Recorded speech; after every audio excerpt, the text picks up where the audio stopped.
Part one में हमने India के राइज के सामने खड़ी सबसे बड़े चैलेंजेस को इन्वेस्टिगेट किया था। मैन्युफैक्चरिंग, इनोवेशन, एजुकेशन, इंफ्रास्ट्रक्चर और प्रोडक्टिविटी। सवाल सिंपल था, क्या ये टेम्परेरी बैरियर्स हैं या कुछ ऐसे स्ट्रक्चरल प्रॉब्लम हैं जो इंडिया को सुपर पावर बनने से रोक सकती है। लेकिन इन्वेस्टिगेशन का दूसरा हिस्सा उतना ही इंपॉर्टेंट है, क्योंकि हिस्ट्री में कई कंट्रीज चैलेंजेस के बावजूद राइज हुई हैं और कई कंट्रीज एडवांटेजेस के बावजूद टॉप तक नहीं पहुंच पाए। तो सवाल ये नहीं है कि इंडिया के पास प्रॉब्लम है या नहीं, सवाल ये है कि इंडिया के पास उन प्रॉब्लम्स को आउटकम करने की कैपेबिलिटी है या नहीं। और इसी जवाब को तलाश करने के लिए हमें कहानी का दूसरा हिस्सा देखना होगा। अगर आप हेडलाइन देखेंगे तो ऐसा लग सकता है कि इंडिया के सामने सिर्फ चैलेंज ही चैलेंज है, लेकिन ग्लोबल इन्वेस्टर्स, गवर्नमेंट्स और मल्टीनेशनल कॉरपोरेशंस दुनिया को हेडलाइन के बेसिस पे नहीं देखते, वो ट्रेंड देखते हैं। और कुछ ऐसे ट्रेंड हैं जो इंडिया को इग्नोर करना बहुत मुश्किल बना देते हैं। सबसे पहला ट्रेंड है डेमोग्राफी। आज दुनिया की मेजर इकोनॉमीज एक कॉमन चैलेंज को फेस कर रही हैं। एजिंग पॉपुलेशन, कम होती वर्कफोर्स और बढ़ता डिपेंडेंसी बर्डन। इंडिया की सिचुएशन अलग है, क्योंकि यहाँ चैलेंज जॉब क्रिएट करना है, लेकिन अपॉर्चुनिटी भी यही है। अगर वर्कफोर्स प्रोडक्टिव बनी तो ये स्किल खुद इकोनॉमिक स्ट्रेंथ बना सकता है। दूसरा ट्रेंड है डिजिटल ट्रांसफॉर्मेशन। कुछ कंट्रीज डिजिटल सिस्टम अडॉप्ट करती है और इंडिया ने डिजिटल सिस्टम को नेशनल स्केल पे डिप्लॉय किया है। यूपीआई, आधार, स्टेक, इन्होंने करोड़ों लोगों को फॉर्मली इकोनॉमी के साथ कनेक्ट किया है। तीसरा फैक्टर है ज्योग्राफी का। हिस्ट्री में ट्रेड रूट और स्ट्रेटेजिक लोकेशंस ने कई पावर्स को एडवांटेजेस दिए हैं। इंडिया इंडियन ओशन के सेंटर के पास बैठा हुआ है और इसी वजह से middle east, Africa, south east Asia, इन सब के साथ इसका स्ट्रेटेजिक रेलेवेंस जुड़ा हुआ है। और फिर आता है influence. Indian diaspora, culture, language और एंटरटेनमेंट, ये सब मिलकर के एक ऐसा नेटवर्क क्रिएट करते हैं जो बॉर्डर के पार भी इंडिया की प्रेजेंस को एक्सपेंड करता है। ये सारी चीजें गारंटी तो नहीं देती कि इंडिया सुपर पावर बनेगा, लेकिन ये जरूर बताती हैं कि इंडिया के पास कुछ ऐसे एडवांटेजेस हैं जो हर कंट्री के पास नहीं मिलते। तो अब तक की इन्वेस्टिगेशन एक बैलेंस पिक्चर दिखाती है। एक तरफ बैरियर है तो दूसरी तरफ अपॉर्चुनिटीज। अब फैसला हिस्ट्री करेगी, क्योंकि हिस्ट्री ही बताती है कि राइज और स्टैग्नेशन के बीच का फर्क क्या होता है। हिस्ट्री का सबसे बड़ा एडवांटेज ये है कि उसके पास इमोशन नहीं होता, उसके पास रिजल्ट होता है। सबसे पहले आप अमेरिका को देखिए। आज अमेरिका टेक्नोलॉजी, फाइनेंस और मिलिट्री का पावर सेंटर है, लेकिन एक वक्त था जब यूरोप दुनिया का डोमिनेंट रीजन माना जाता था। अमेरिका ने सिर्फ ग्रोथ पर फोकस नहीं किया, उसने प्रोडक्शन को इनोवेशन के साथ कंबाइन किया। फैक्ट्रीज बनी, यूनिवर्सिटीज स्ट्रांग हुई, रिसर्च इंस्टीट्यूशंस ग्रो हुए और धीरे धीरे अमेरिका ने इंडस्ट्रीज को क्रिएट करना शुरू कर दिया, जिसे बाकी दुनिया फॉलो करने लगी। अब आप चाइना को देखिए। 1980 में चाइना को फ्यूचर सुपर पावर नहीं माना जाता था, लेकिन चाइना ने पहले मैन्युफैक्चरिंग बिल्ड करी, फिर एक्सपोर्ट्स एक्सपेंड किए, फिर टेक्नोलॉजी एब्सॉर्ब करी और फिर खुद धीरे धीरे टेक्नोलॉजी को डेवलप करना शुरू कर दिया। ये ओवरनाइट ट्रांसफॉर्मेशन नहीं था, ये डेकेड तक चलने वाला प्रोसेस था। लेकिन हिस्ट्री सिर्फ सक्सेस स्टोरीज नहीं बताती। सोवियत यूनियन एक लेसन है। मिलिट्री स्ट्रेंथ थी, स्पेस अचीवमेंट था, ग्लोबल इन्फ्लुएंस भी था, लेकिन इकोनॉमी सस्टेनेबल नहीं थी। और जब इकोनॉमी फाउंडेशन वीक पड़ गई, तब बाकी स्ट्रेंथ भी सिस्टम को नहीं बचा पाई। जापान भी एक रिमाइंडर है। 1980 में एक्सपर्ट्स को लगता था कि जापान अमेरिका को चैलेंज करेगा, लेकिन डेमोग्राफिक्स और स्लो ग्रोथ ने मोमेंटम को लिमिट कर दिया। और जब हम इन सब एग्जांपल्स को एक साथ रखते हैं तो एक पैटर्न सामने आता है।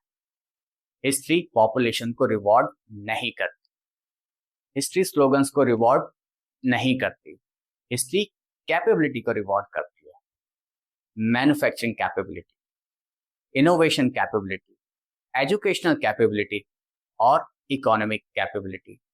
और अब वक्त आ गया है जब हम इंडिया का रिपोर्ट कार्ड इन सब पैरामीटर्स पे रख के देखते हैं। मान लीजिए एक सुपर पावर एग्जाम कंडक्ट होता है और उस एग्जाम में सिर्फ 3 स्टूडेंट बैठते हैं, अमेरिका, चाइना और इंडिया। अब क्वेश्चन यह है कि रिजल्ट कैसा आएगा। इकोनॉमी के पेपर में अमेरिका और चाइना अभी भी लीड करते हुए नजर आते हैं। इंडिया रैपिडली इंप्रूव कर रहा है, लेकिन स्केल गैप अभी भी मौजूद है। मैन्युफैक्चरिंग के पेपर में पिक्चर और भी क्लियर हो जाती है। चाइना ने इस सब्जेक्ट को अपनी स्ट्रेंथ बना लिया है। इंडिया प्रोग्रेस कर रहा है, लेकिन यहाँ पे इंप्रूवमेंट की सबसे ज्यादा गुंजाइश है। इनोवेशन के पेपर में कंपटीशन और भी टफ हो जाता है। आर्टिफिशियल इंटेलिजेंस, सेमीकंडक्टर और एडवांस टेक्नोलॉजी यही फ्यूचर इंडस्ट्री को डिफाइन करेंगे। अमेरिका लीडरशिप पोजीशन में है, चाइना अग्रेसिवली चैलेंज कर रहा है, इंडिया के पास टैलेंट है और चैलेंज उस टैलेंट को ब्रेक थ्रू इनोवेशन में कन्वर्ट करने का है। अब एग्जाम के कुछ ऐसे पेपर्स भी हैं जहां पे इंडिया की परफॉर्मेंस एक्सपेक्टेड से बेटर नजर आती है। डेमोग्राफिक्स उनमें से एक है। जब कई इकोनॉमीज एजिंग प्रेशर फेस कर रही हैं, इंडिया के पास कंपैरेटिवली यंग वर्कफोर्स है। सॉफ्ट पावर दूसरा सब्जेक्ट है। बॉलीवुड, योगा, डायस्पोरा और कल्चर ये इन्फ्लुएंस तो क्रिएट करते हैं, लेकिन जीडीपी टेबल में कहीं डायरेक्टली नजर नहीं आते। और ज्योग्राफी ये एक ऐसा एडवांटेज है जो किसी पॉलिसी से क्रिएट नहीं किया जा सकता। इंडियन ओशन के पास इंडिया की लोकेशन उसे लॉन्ग टर्म स्ट्रेटेजिक इंपॉर्टेंस देती है। तो फाइनल रिपोर्ट कार्ड क्या कहता है? इंडिया रेस में है, स्ट्रॉन्ग पोजीशन में है, लेकिन फिनिशिंग लाइन को टच करने के लिए क्रिटिकल सब्जेक्ट में अपने मार्क्स इंप्रूव करने होंगे। अब यहां से अगला सवाल पैदा होता है कि 2047 तक रिपोर्ट कार्ड कितना बदल सकता है। अब हम प्रिडिक्शन नहीं करेंगे, प्रिडिक्शन अक्सर हेडलाइन बनती है और सिनेरियो एनालिसिस अंडरस्टैंडिंग क्रिएट करते हैं। आज हम इंडिया के लिए 3 ब्रॉडर सिनेरियोस को देख सकते हैं।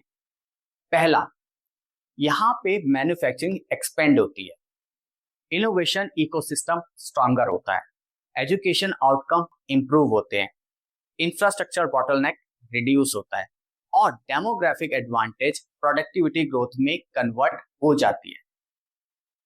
इस सिचुएशन में इंडिया ग्लोबल डिसीजन मेकिंग को इन्फ्लुएंस करने वाली लीडिंग पावर्स में शामिल हो सकता है। दूसरा, यहां पे ग्रोथ कंटिन्यू होती है, इन्फ्लुएंस बढ़ता है, मिलिट्री और डिप्लोमेसी स्ट्रांग रहती है, लेकिन कुछ स्ट्रक्चरल गैप पूरी तरीके से क्लोज नहीं होते। रिजल्ट, इंडिया दुनिया की मोस्ट इंपॉर्टेंट पावर में से एक बन जाता है, लेकिन कॉम्प्रिहेंसिव सुपर पावर कैटेगरी तक पहुंचना मुश्किल रहता है। Third, the middle income trap. यहां पे ग्रोथ होती है, लेकिन रिक्वायर्ड स्पीड से नहीं। प्रोडक्टिविटी एक्सपेक्टेशन से कम इंप्रूव होती है, जॉब्स और इनोवेशन डिजायर लेवल तक नहीं पहुंच पाते और इकोनॉमी बड़ी होने के बावजूद ट्रांसफॉर्मेशनल इंपैक्ट क्रिएट नहीं कर पाते। इंटरेस्टिंग बात यह है कि आज हम इन तीनों सिनेरियोस को गारंटेड नहीं कह सकते। इसी वजह से इंडिया की स्टोरी यूनिक है, पोटेंशियल एक्स्ट्राऑर्डिनरी है और रिस्पॉन्सिबिलिटी भी। तो चलिए वापस चलते हैं उसी सवाल की तरफ जिससे ये पूरी इन्वेस्टिगेशन शुरू हुई थी। क्या इंडिया के सामने बैरियर्स हैं या ये वही हर्डल्स हैं जिन्हें पार करके एक सुपर पावर आगे बढ़ता है? इन्वेस्टिगेशन के दौरान एक बात क्लियर नजर आती है, इंडिया के चैलेंजेस रियल है, उन्हें इग्नोर करना रियलिटी को इग्नोर करना होगा। लेकिन हिस्ट्री एक और चीज बताती है, किसी भी सुपर पावर ने परफेक्ट कंडीशंस में शुरुआत नहीं की। हर राइज के दौरान अनसर्टेनिटी थी, हर राइज के दौरान ऑब्स्टिकल्स थे। इसीलिए एविडेंस एक नाउंस कंक्लूजन की तरफ इशारा करते हैं। इंडिया की बिगेस्ट चैलेंज पॉपुलेशन की कमी नहीं है, ज्योग्राफी की कमी भी नहीं है, पोटेंशियल की कमी भी नहीं है, असली चैलेंज है एग्जीक्यूशन। कैपेबिलिटी को रिजल्ट में कन्वर्ट करना होगा।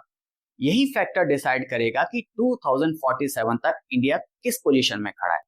और शायद इसी वजह से इंडिया कभी सुपर पावर नहीं बन सकता है, जैसे स्टेटमेंट एविडेंस को सपोर्ट नहीं करते। लेकिन इंडिया को सुपर पावर बनने के लिए अभी काफी कुछ अचीव करना बाकी है। ये स्टेटमेंट एविडेंस के काफी करीब नजर आता है। और शायद इस पूरी इन्वेस्टिगेशन को अगर एक सेंटेंस में समराइज करना हो तो शायद ये वही सेंटेंस होगा। इंडिया के सामने बैरियर्स हैं, लेकिन उन्हें परमानेंट मानना जल्दबाजी होगा, क्योंकि इंडिया का फ्यूचर डेमोग्राफी से कम और डिसीजन मेकिंग से ज्यादा डिसाइड होगा। Policy decisions, economic decisions, educational decision, innovation decision. और इसीलिए इंडिया की कहानी अभी खत्म नहीं हुई, बल्कि लिखी जा रही है। अब मैं आपसे एक फाइनल क्वेश्चन पूछना चाहूंगा। 2047 तक आप इंडिया को किस कैटेगरी में देखते हैं? Global super power, major power, regional power या middle income trap? Comment box में ए, बी, सी या डी लिखिएगा। और अगर आपको लगता है कि हमसे कोई इंपॉर्टेंट फैक्टर मिस हो गया है, तो वो भी शेयर जरूर कीजिएगा। मैं अनुज पत्रा, मिलते हैं नेक्स्ट इन्वेस्टिगेशन में। जय हिंद।